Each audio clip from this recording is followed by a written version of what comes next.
And we've got to have the strongest military in the world, and we occasionally have to twist the arms of countries that wouldn't do what we need them to do. Nosotros podemos fijar una fecha en que el petróleo comienza a ser una materia apetecible de las grandes potencias. Podemos fijar 1911, cuando Winston Churchill, primer Lord del Almirantazgo británico, ordenó que todos los buques de la Armada Imperial pasaran de carbón a diésel. Y Venezuela se incorporó a esa danza del petróleo con fines estratégicos, porque su petróleo fue explotado por compañías de los dos grandes imperios de la época, tanto el imperio moribundo como el naciente, Inglaterra y luego Estados Unidos. Y desde 1925 hasta 1961-62, la mayor cantidad de petróleo exportado del mundo salía de Venezuela. No Venezuela, sino las compañías petroleras instaladas en Venezuela eran los mayores exportadores de petróleo del mundo. Cuando se funda la OPEP en 1960, Venezuela producía más petróleo que todos sus otros miembros. En el 60 producíamos el doble de lo que producía Arabia Saudita. Y la importancia geopolítica que determinó aquí golpes de Estado, invasiones, amenazas. Guerra. Inglaterra y Alemania atacaron a Venezuela al amanecer. La Guaira, 9 de diciembre de 1902. 15 vapores de guerra alemanes e ingleses invadieron aguas venezolanas y apresaron 6 barcos de guerra venezolanos. Las fuerzas inglesas y alemanas están desembarcando en La Guaira. Están ocupando Maiquetía y Macuto. El presidente Cipriano Castro llama a las armas. La planta insolente del extranjero ha profanado el sagrado suelo de la patria. Denuncia la proclama del presidente de la República, Cipriano Castro. Amanecer del 9 de diciembre de 1902, La Guaira. El motivo supuesto de esta agresión fue que Venezuela no había podido pagar la deuda externa, una deuda externa que venía pues desde cuando éramos colonia de España. Cuando Castro llega al poder viene con un proyecto de país que no existía, que no existió en todos los gobiernos, en todos los presidentes del siglo XIX venezolano.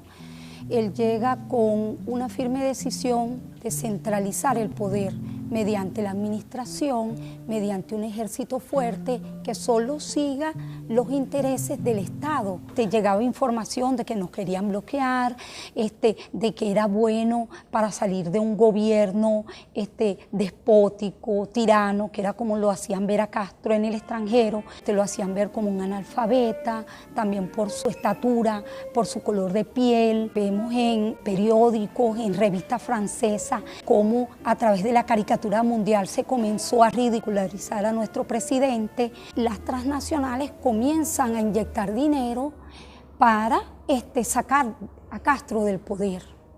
¿Qué pasa? Una vez que no pueden por esta vía, mediante levantamientos en el territorio nacional, vienen con una segunda fase que fue el bloqueo de las costas venezolanas. Estados Unidos habla con Alemania e Inglaterra y le dice que ellos van a permitir el bloqueo, un bloqueo pacífico, pero que no debe haber agresión y menos que ellos quieran apoderarse de territorio venezolano. A partir del 13 de diciembre, Alemania comienza a bombardear Puerto Cabello, después bombardea Maracaibo, y al momento de estos bombardeos, Estados Unidos interviene y obliga a Alemania a que se siente con él. Todo eso hizo que el gobierno fuera perdiendo credibilidad, hasta que, fíjense, en 1905, Castro toma el poder de la comunicación en Venezuela, no le renueva la concesión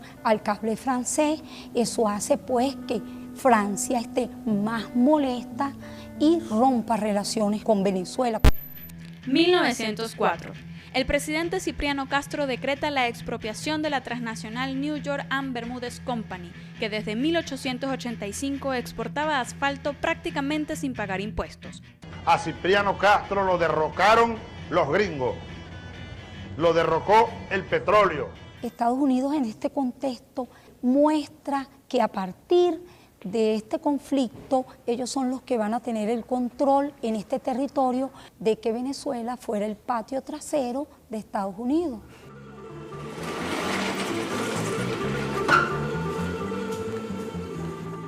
Se alza contra el gobierno comandante desconocido y se rinde por ahora. Caracas, madrugada del 4 de febrero de 1992. Urgentísimo. Un comandante paracaidista desconocido se alzó hoy contra el gobierno de Carlos Andrés Pérez. Los rebeldes comandados por el teniente coronel Arias Cárdenas tomaron Maracaibo. Enfrentamientos en muchas ciudades del país. Los revolucionarios atacaron el Palacio de Miraflores y la residencia presidencial de La Casona. El presidente Pérez escapó milagrosamente. El gobierno anuncia que dominó la situación. Un comandante paracaidista llamado Hugo Chávez asumió la responsabilidad del movimiento y se rindió por ahora porque los objetivos no fueron logrados, afirmó el rebelde. Esta fuerza inmensa que es y será el movimiento bolivariano, aliado en un gran frente nacional, donde se integren las diversas fuerzas sociales del país y del continente, por qué no decirlo así, vamos a tomar el poder y vamos a transformar este destino venezolano. Ese odio de cierta prensa venezolana no comenzó ni siquiera desde la asunción del poder del presidente Chávez, sino incluso desde su aparición el 4 de febrero de 1992. Desde ese mismo momento comenzaron a satanizar su figura y su proyecto que reivindicaba el bolivarianismo. En principio, utilizar la figura del militar latinoamericano, el milico, la bota militar, y trataron de construir una imagen que afortunadamente el pueblo venezolano no se creyó.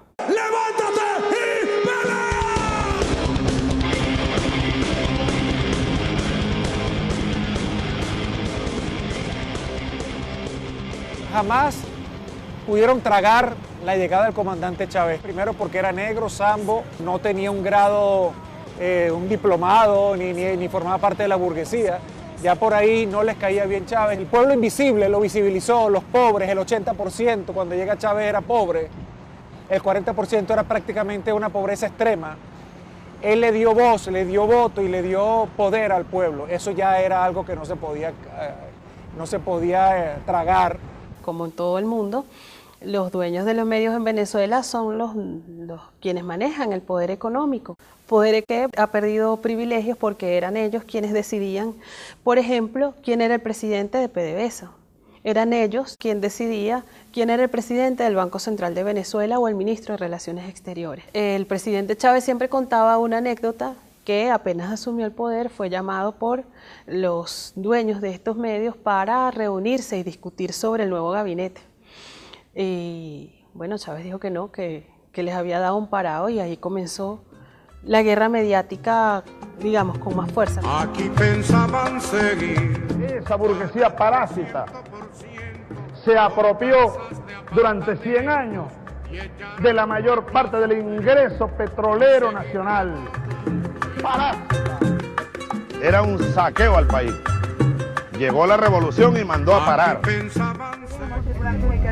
dar una coreografía a bordo de este medio exterior con el destino para el aeropuerto internacional Maracaibo. Pura está listo para el despegue.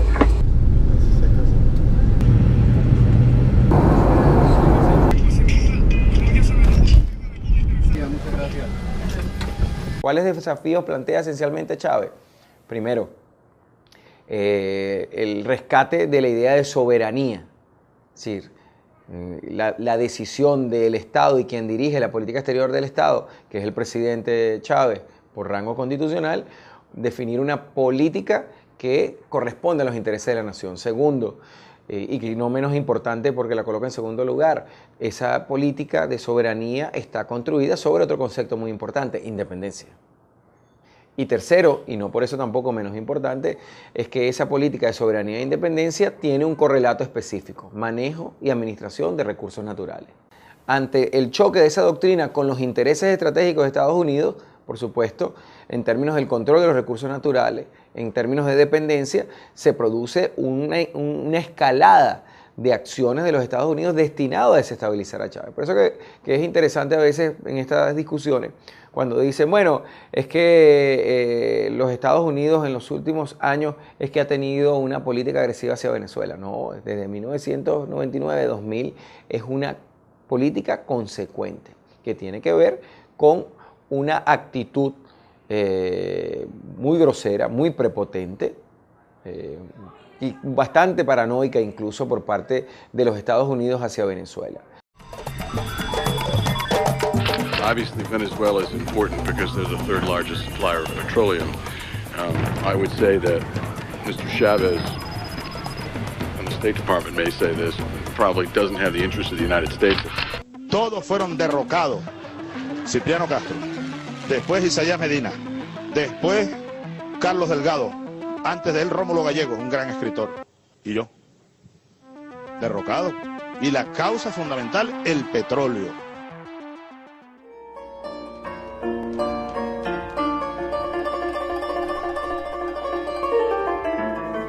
Según British Petroleum, el BP Statistical Review,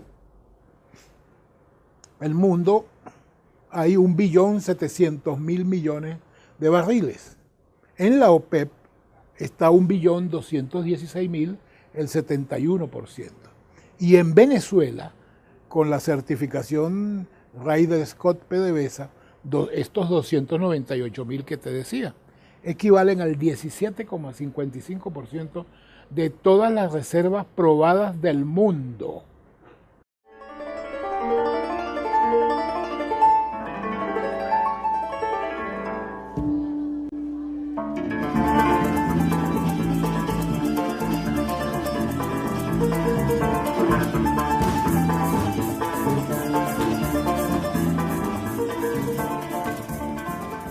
Pero el Servicio Geológico de los Estados Unidos saca una cuenta que da que nosotros somos el 28% de las reservas probadas del mundo. O sea, más de la cuarta parte del petróleo del mundo probado, que se puede recuperar, está en Venezuela. De eso, solo tenemos desarrollado un 4%. Aquí hay yacimientos muy, muy viejos que todavía producen 500.000 de barriles diarios. Yacimientos descubiertos en 1925, en el 56, en el 30, en el 13, en el 55, en el 55. Nosotros tenemos petróleo suficiente para producir en esos campos, sin contar la faja, unos 80 años produciendo 3 millones de barriles diarios. Nosotros tenemos yacimientos que están produciendo. Suata principal produce una cantidad gigantesca. Produce más que Ecuador, un campo, y va a durar a esa tasa de producción 532 años. Aquí hay uno que va a durar 1942 años. Salud amigos, tripulantes de nuestra querida, contaminada y única nave espacial. La misma que, desde la última vez que nos vimos por estos medios, ha dado otra vuelta sobre su eje imaginario y, por supuesto, sigue generando acontecimientos en pleno desarrollo. Los acontecimientos hoy están aquí en casa, en la escenografía que he diseñado y que se ha vuelto clásica, porque me toca un rol muy poco frecuente, el de ser entrevistado. La mayor riqueza petrolera del planeta no está en Arabia Saudita, ni en todos esos pequeños reinos de testas coronadas que tienen que pagarle protección a Estados Unidos para mantener la cabeza sobre los hombros y sobre los hombros la corona, ¿no? La verdadera riqueza petrolera, entre otras, está aquí, en la República, hoy República Bolivariana de Venezuela. Este estrecho de Hormuz de 10-12 millas de ancho. Si uno hunde ahí un gran petrolero, se va al diablo el transporte de 42-45% del petróleo mundial. La ruta larga hacia el gran consumidor, Estados Unidos, es, como estamos viendo, por el mar de Arabia, bajar al sur de África, cruzar el legendario Cabo, subir por el Atlántico, seguir hacia el Caribe por este, y luego de 40-45 días entrarle a Texas.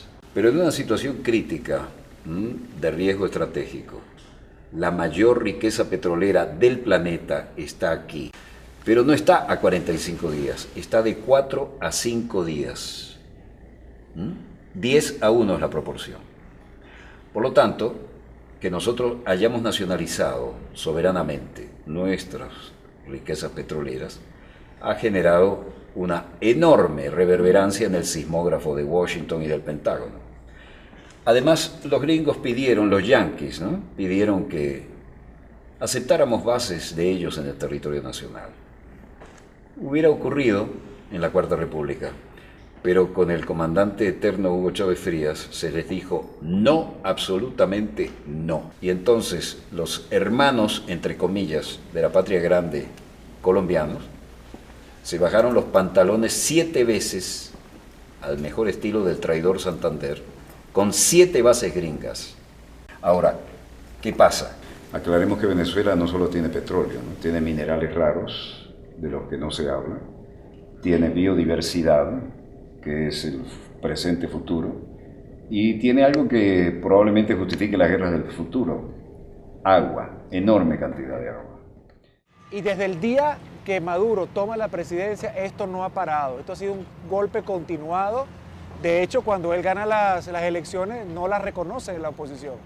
A esta oposición totalmente apátrida, que funciona como un ejército de ocupación, comprando conciencias con dólares financiados por los Estados Unidos, ya sin careta, ya de frente, ya el apoyo de norteamericanos es frontal. Y bueno, todo esto nos ha embullido en esta locura que tenemos ahora en Venezuela, nunca antes vista. Esto ha sido inyectado, esto ha sido creado por estas mentes sucias, porque ustedes, por favor, vean la diferencia.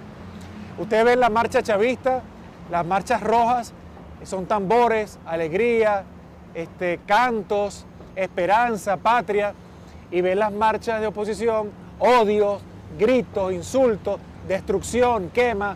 Aquí han quemado clínicas materno-infantiles, aquí han asesinado personas, jóvenes, entre ellos mismos, con armas de fabricación casera.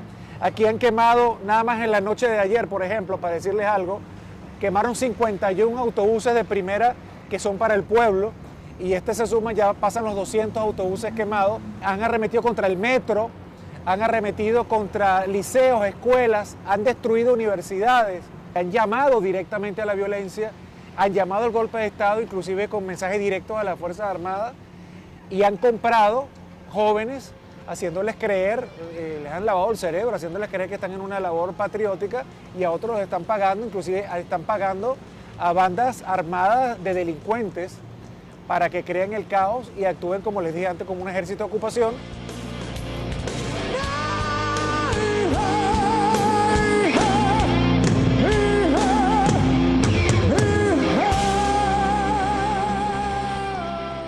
Hay una población cautiva, creyendo que ellos efectivamente están luchando por la libertad, que nosotros somos realmente un pueblo oprimido, que nosotros somos realmente un pueblo al que le han quitado todas sus libertades y que antes vivían mejor. Gente que sabe que eso es mentira, pero que ha sido engañada al punto de creerse esa falsa realidad, que con una campaña mediática como la que ha sufrido Venezuela durante 18 años, en otro país ya no estuviera el gobierno revolucionario. Hay un periodismo que no está interesado en la paz, que no está interesado en el diálogo, por ejemplo, sino que desde sus artículos, desde sus programas, intentan profundizar las diferencias que existen en el pueblo venezolano, y si no existen, generarlas, entre, digamos, los dos modelos que están en pugna: el chavismo, que ha presentado un proyecto, un modelo claro, y la oposición, cuyo proyecto es salir del gobierno revolucionario.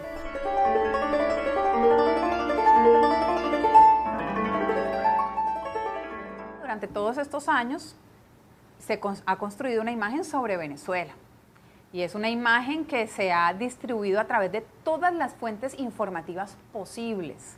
Deportistas, artistas, cantantes, es decir, en todas las fuentes informativas tú encuentras información distorsionada sobre Venezuela. La gente en el mundo se ha convertido en una venezolanógrafa, o sea, son expertos en Venezuela, pero no han pisado nunca este país, no tienen relación directa con lo que verdaderamente aquí está pasando. Los periodistas de Venezuela vinieron a contar una historia que les dijeron, vayan y cuenten el hambre de Venezuela, cuenten las colas por los alimentos en Venezuela, cuenten la necesidad de medicinas. ¿Qué pasaría si esas mismas órdenes las recibieran para contar Colombia? ¿Qué pasaría si esas mismas órdenes las recibieran para contar Brasil?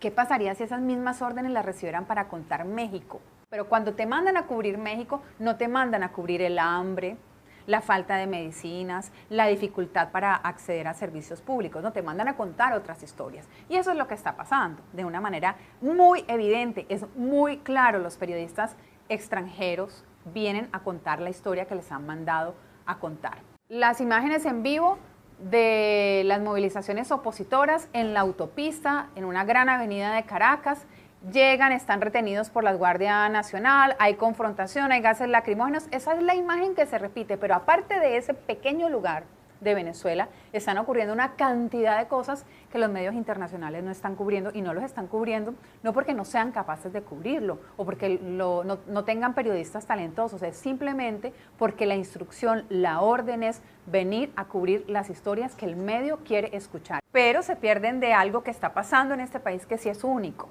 y es el empoderamiento de la gente de base, y que explica en buena medida por qué el gobierno de Nicolás Maduro y antes el gobierno de Hugo Chávez no se ha derrumbado.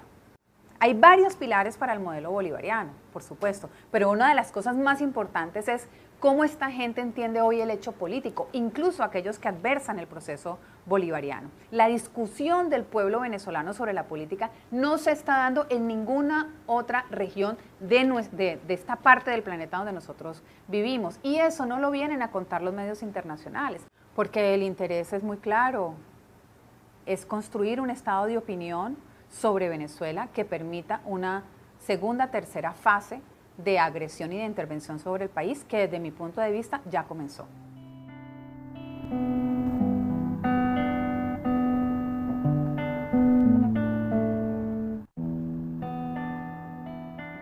¿Por qué la oposición insiste tanto en el tema de la crisis humanitaria? Porque en el derecho internacional humanitario existe la figura de la injerencia humanitaria, es decir, un país que sufra hambrunas, terremotos, catástrofe, se produce todo una oleada de intervención humanitaria. En Venezuela no hay que hacer colas, ni están escaseando las frutas, ni las verduras, ni las hortalizas. Pero sí aquellos productos y además son de alto consumo, pero sí aquellos productos que, siendo de alto consumo, la producción está concentrada en un 80% en no más de 2 o 3 empresas, ¿no? Y además productos emblemáticos para la mesa del venezolano, la harina de maíz precocida, el arroz, el café, el azúcar. Nosotros estamos en unos niveles de producción relativamente altos si lo comparamos con la década de los 80, de los 90, incluso en términos per cápita. No es la caída de la producción lo que está explicando las colas de algunos productos, ni tampoco el incremento de los precios. Si de verdad fuese un problema de producción, porque el producto sí se consigue en los mercados ilegales, porque los productos están en los mercados ilegales. Entonces alguien los produjo, alguien los importó, en el caso de que fuesen importados. El Estado capta las divisas por exportación de petróleo, en un 95%. Claro, el Estado le entrega a tasa preferencial las divisas al sector privado para que importe a tasa preferencial, pero cuando hacen la conversión no utilizan la tasa preferencial, utilizan la más alta que ven en el mercado, y la más alta que ven en el mercado es la de ese mercado ilegal, desproporcionada, totalmente manipulada, que tiene un comportamiento, el patrón está asociado a los momentos electorales o de alta conflictividad política. El año 2014 se entregaron el Estado le entregó a la industria farmacéutica alrededor de 2.500 millones de dólares anuales para importar medicamentos. Ya desde el 2013 se estaba comenzando a observar la escasez de medicamentos. Ahora, el año 2004 se entregaron alrededor de 900 millones de dólares. La diferencia es grande, ¿no? De 900 a 2.400. Los venezolanos no nos hemos enfermado tanto en 10 años para justificar ese incremento. Entonces ahí es donde decimos, no es un problema de la asignación de divisas, no es un problema de la falta de recursos. Si bien los recursos del 2012 para acá han disminuido por la caída del precio del petróleo, la asignación de alguna forma se ha mantenido en términos relativamente superiores a los históricos. Es decir, no se justifica la escasez por esa vía. Todas estas agresiones económicas, que además son contra el pueblo, no son contra la economía, son contra un pueblo, tienen una intencionalidad política y generar una desestabilización social, mucho malestar, porque hay que ver lo que angustia, ¿verdad? Buscar un medicamento y no conseguirlo, que también, bueno, lo hemos venido diciendo, la guerra económica no está sola, está acompañada de una guerra psicológica y de una guerra comunicacional que la potencian. O sea, se crean los hechos, pero luego se desvía la responsabilidad de los hechos en una campaña comunicacional y psicológica, donde se muestra que la culpa es de un modelo socialista fracasado, cuando más bien son prácticas que han manipulado estos mercados. Algo similar ocurrió en Chile, en la época de Salvador Allende, entre el año 70 y 73, largas colas para conseguir bienes esenciales, pero los niveles de producción nunca cayeron, los niveles de importación tampoco. Luego que cae Allende, empiezan a aparecer los productos, pero que dicho por el propio Nixon y digamos las instrucciones que daba era hacer chillar la economía, porque lo que no quería era que se consolidara un gobierno distinto, un sistema distinto al capitalista, y que lograra mostrar y que pudiese mostrar sus logros. Bueno, yo lo que creo es que se ha intentado vender que es un Estado fallido, y no solo se ha intentado vender sino propiciar, es decir, con esa oposición violenta, también con una guerra económica, es decir, que no es fruto de la conspiranoica, ¿no? Que es exactamente igual que se hizo contra el gobierno de Salvador Allende, ¿no? Se está viendo, por ejemplo, las farmacéuticas o las grandes industrias, a pesar de que Venezuela ha pagado sistemáticamente toda la deuda, no está en default, no se le está suministrando pues los elementos para trasladar a su población, por ejemplo, medicinas, algo tan importante, ¿no? Sobre todo en tema de hipertensión, son medicinas además que afectan mucho a la población. Yo creo que ha habido un esquema de declararlo Estado fallido a la manera de las intervenciones, pero lo que está detrás es el control de un proyecto político que lidera Venezuela, de integración regional. Relación con las acciones del gobierno venezolano, que viola los derechos humanos en términos de aspectos fundamentales vinculados a las libertades. Continuamos en trabajo cercano con el Congreso, así como con otros actores de la región. El presidente Obama sí va a firmar las sanciones y coordinar su implementación.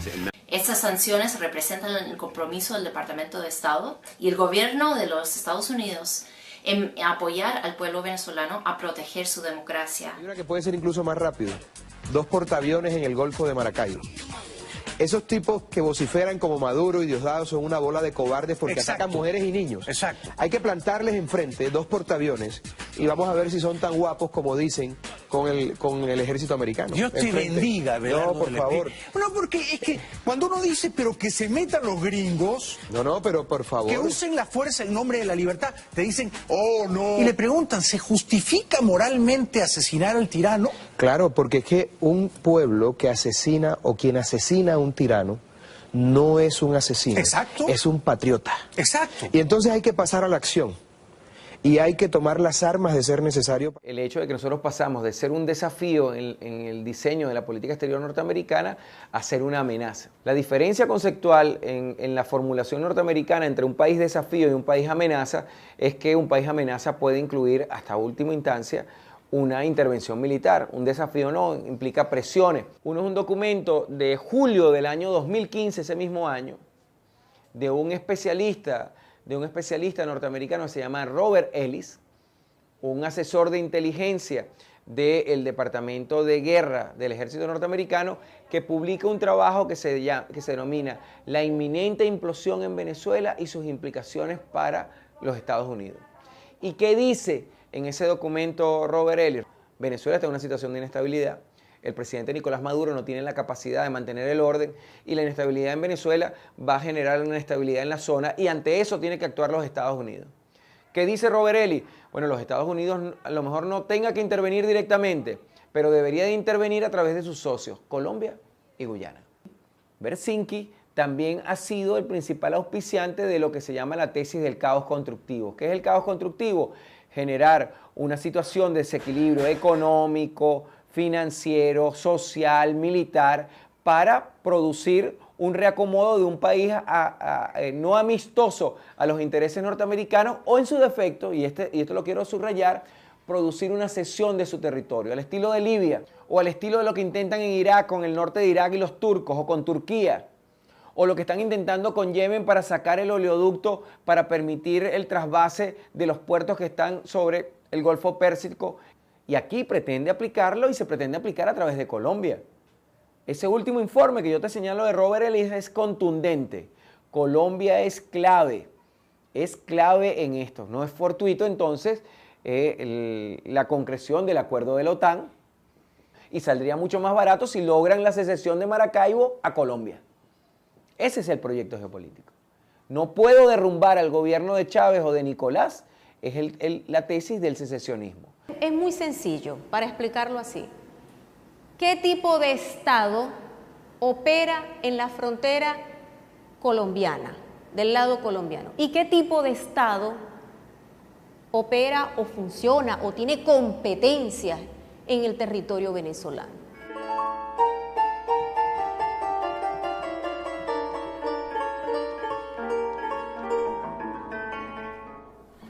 Venezuela históricamente ha pagado, ha cubierto una deuda social de los gobiernos colombianos con la población. En estas últimas 2 décadas, el crecimiento nos ha llevado a considerar una población de cerca de 6 millones de colombianos. ¿Por qué se vienen los colombianos a Venezuela? En estas últimas 2 décadas, fundamentalmente, porque los procesos de orden social que desarrolla el gobierno venezolano tienen que ver con la atención al ciudadano, indistinto de su condición, de dónde haber nacido, y los colombianos se sienten mucho más atraídos y beneficiados. Uno, porque hay un escenario geográfico donde pueden llegar y van a tener la cobertura de orden social, cultural, económico, incluso político. El gobierno colombiano no ha logrado entender la dimensión, o no quiere entender la dimensión de lo que significa sostener una franja de colombianos tan importante. Y el gobierno colombiano, que ha asumido el paramilitarismo como una política de Estado, ha sido coautor del proceso de desestabilización que se genera en Venezuela. Los paramilitares que vinieron aquí con objetivo de asesinar al presidente Hugo Chávez fueron paramilitares concebidos desde la expresión política organizada colombiana. No en vano, cerca de 300 parapolíticos, es decir, concejales, alcaldes, gobernadores, representantes y senadores, algunos ya condenados por la pala política en Colombia, con una relación estrecha en Venezuela. Hay paramilitares de origen colombiano en Venezuela, pero también ya hay una fase superior del paramilitarismo inducido desde Colombia con nativos venezolanos. Se asume entonces en la necesidad de ofender, de golpear, de servir de facilitador. ¿Para quiénes? Para que el gobierno estadounidense, el Pentágono, penetre Venezuela y las riquezas que son de este pueblo hermano venezolano las puedan compartir con las transnacionales. Es Colombia la punta de lanza para la penetración hacia el territorio venezolano.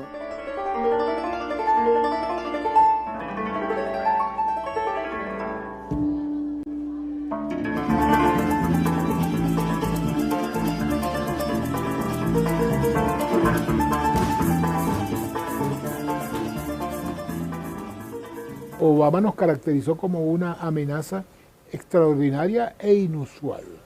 Trump está súper de acuerdo con eso y nos menciona directamente en ese Energy Plan, America First Energy Plan. Ahí menciona Venezuela, Irán, Rusia.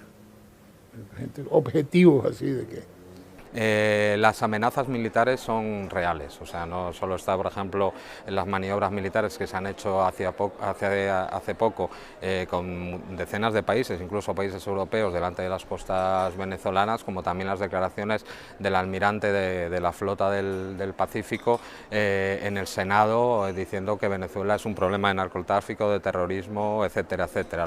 La cosa que me mantiene despierto en la noche con respecto a Venezuela es si hay alguna crisis humanitaria importante, es decir, un colapso de la economía, al punto en que necesiten desesperadamente alimentos, agua y cosas como esas.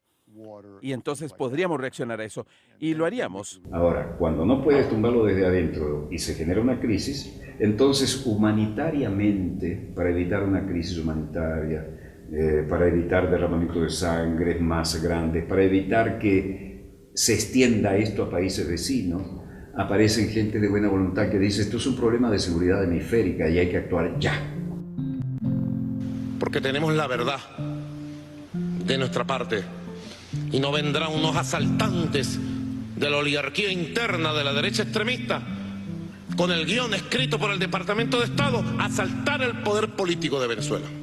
Se equivocaron con nosotros, se equivocaron de país. Un gobierno que respete a los pueblos de América Latina, a la América de Simón Bolívar, carajo. Váyanse al carajo, yanquis de mierda, que aquí hay un pueblo digno.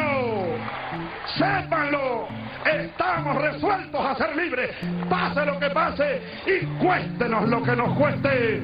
¡Ya basta! ¡Ya basta!